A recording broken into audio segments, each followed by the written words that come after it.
5 decades later, his ideas would be enthusiastically embraced by baby boomers and the sexual revolution that swept America and Europe. But back in 1918, far from rallying to Lukács's cultural terrorism, the Hungarian working class was so outraged by it that when Romania invaded Hungary, the workers would not fight for the Bela Kun government, and it failed immediately. Then Lukács disappeared, but not for long. Towards the end of 1922, the Communist International, it was called Comintern, began to consider what the reasons of all those failures were. On Lenin's initiative, a meeting took place at the Marx-Engels Institute in Moscow. Amongst those present, of course, was George Lukács. And also there was Willy Münzenberg, whose proposed solution was, and I quote from him, to organize the intellectuals and use them to make Western civilization stink. Only then, after we have corrupted all its values and made life impossible, can we impose the dictatorship of the proletariat. End of quote. It was, as said Ralph de Toledano, the conservative author and co-founder of the National Review, a meeting perhaps more harmful to Western civilization than the Bolshevik Revolution itself. Then, in 1923, Lukács turned up at a Marxist study week in Germany, a program sponsored by a young Marxist named Felix Weil, who had inherited millions from his father and lots of money to spend.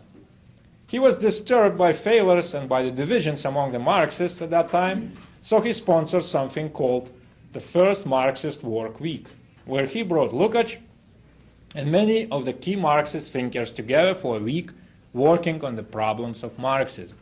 Felix Weil and the others who attended that study week were fascinated by Lukács's cultural perspective on Marxism. And the Weil decided, what we need is a think tank. Today, Washington, D.C., as we know, is full of think tanks, and we think of them as very modern. In fact, you see, they go back quite a ways. So Weil used some of his money to set up a new think tank in Frankfurt, Germany. In 1923, he endowed an institute associated with Frankfurt University. Originally, it was to be called the Institute for Marxism, modeled on the Marx-Engels Institute in Moscow. But after some reflection, the people behind it decided that it was not to their advantage to be openly identified as Marxist. They realized they could be far more effective if they concealed their real nature and objectives. So they convinced Weil to give the new institute a less provocative, neutral-sounding name, Institute for Social Research. Felix Weil was very clear about his goals. In 1971, he wrote to Martin Jay, the author of a principal book on the Frankfurt School, The Dialectic Imagination, and he said, I quote, I wanted the Institute to become known, perhaps famous, due to its contributions to Marxism. Well, as author of another principal book about the Frankfurt School, Ralph Wegerhaus said, I quote, Felix Weil, a son of a millionaire, founded an Institute for Marxism, hoping one day to hand it over to a victorious German Soviet state. End of quote. The first director of Institute from 1923 till 1929, Karl Grünberg, was himself an avowed Marxist, although the Institute did not have any official party affiliations. Grünberg concluded his opening address, according to Martin Jay, and I quote again from that book, by clearly stating his personal allegiance to Marxism as a scientific methodology. Marxism, he said, would be the ruling principle at the Institute, and that never changed. Soon, known simply as the Frankfurt School, the Institute took on the role of translating Marxism from economic into cultural terms to create, yes, so-called political correctness, as we know it today. So, the basic answer to the question, who stole our culture, is the cultural Marxists of the Frankfurt School. In the death of the West, the Frankfurt School must be held as a prime suspect and principal accomplice, says Pat Buchanan in his book, The Death of the West. The destructive nature of the Frankfurt School is obvious from even a cursory examination of its primary text, and I did read most of them, and it's really, really heavy reading. The initial work at the Institute was still rather conventional. They worked mainly on conventional Marxist issues such as the labor movement and others. But in 1930, that changed dramatically. That year, a renegade Marxist, Max Horkheimer, an admirer of Marquis de Sade, became Institute's director. Yes, he was very much a Marxist dissident, who, just like Gramsci and Lukács, had concluded that Marx had gotten it wrong. The working class was not up to its role as the vanguard of the revolution. Horkheimer, of course, had been strongly influenced by George Lukács. He immediately set to work to turn the Frankfurt School into the place where Lukács's pioneering work on cultural Marxism could be developed further into a full-blown ideology. The old battlefield manuals were thrown out and new manuals had to be written. To old Marxists, the enemy was capitalism. To new Marxists, the enemy was Western culture and civilization. To that end, Horkheimer brought some new members into the Frankfurt School.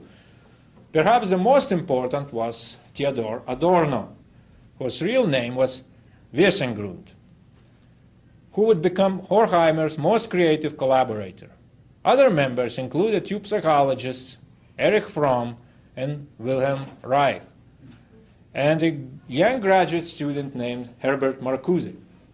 There were also, to name just a few most important, Walter Benjamin, Friedrich Pollack, Leo Löwenthal, Otto Kirchheimer, Franz Neyman, Karl Wittfogel, and some others.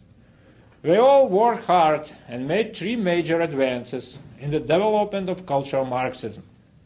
First, they broke with Marx's view that culture was merely part of society's superstructure, which was determined by economic factors. Horkheimer said that, on the contrary, culture was an independent and very important factor in shaping a society. Second, again contrary to Marx, Horkheimer announced that in the future the working class would not be the agent of revolution. He left open the question of who would play that role, a question Marcuse answered in the 1960s. Third, Horkheimer and the other Frankfurt School brains decided that the key to destroying Western culture was to cross Marx with Freud. They argued that just as workers were oppressed under capitalism, so under Western culture and civilization, everyone supposedly lived in a constant state of psychological repression. Liberating everyone from that repression became one of cultural Marxism's main goals. Even more important, they realized that psychology offered them a far more powerful tool than philosophy for destroying Western culture: the technique of psychological conditioning. The Frankfurt School introduced the idea of psychological conditioning as a means of changing the culture to fit their image. So the key to making the translation of Marxism from economic into cultural terms was essentially, yes, combining it with Freudism. So it also can be called not just cultural Marxism, but Freudian Marxism. Again, Martin Jay writes in his books on Frankfurt School, and I quote, "If it can be said that in the early years of its history, the Institute concerned itself primarily with the analysis of bourgeois society's socio-economic substructure," and I point here out that Martin Jay is very sympathetic to the Frankfurt School. I'm not reading here from critic.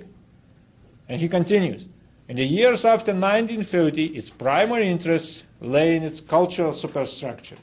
Indeed, the traditional Marxist formula regarding the relationship between the two was brought into question by critical theory." End of quote.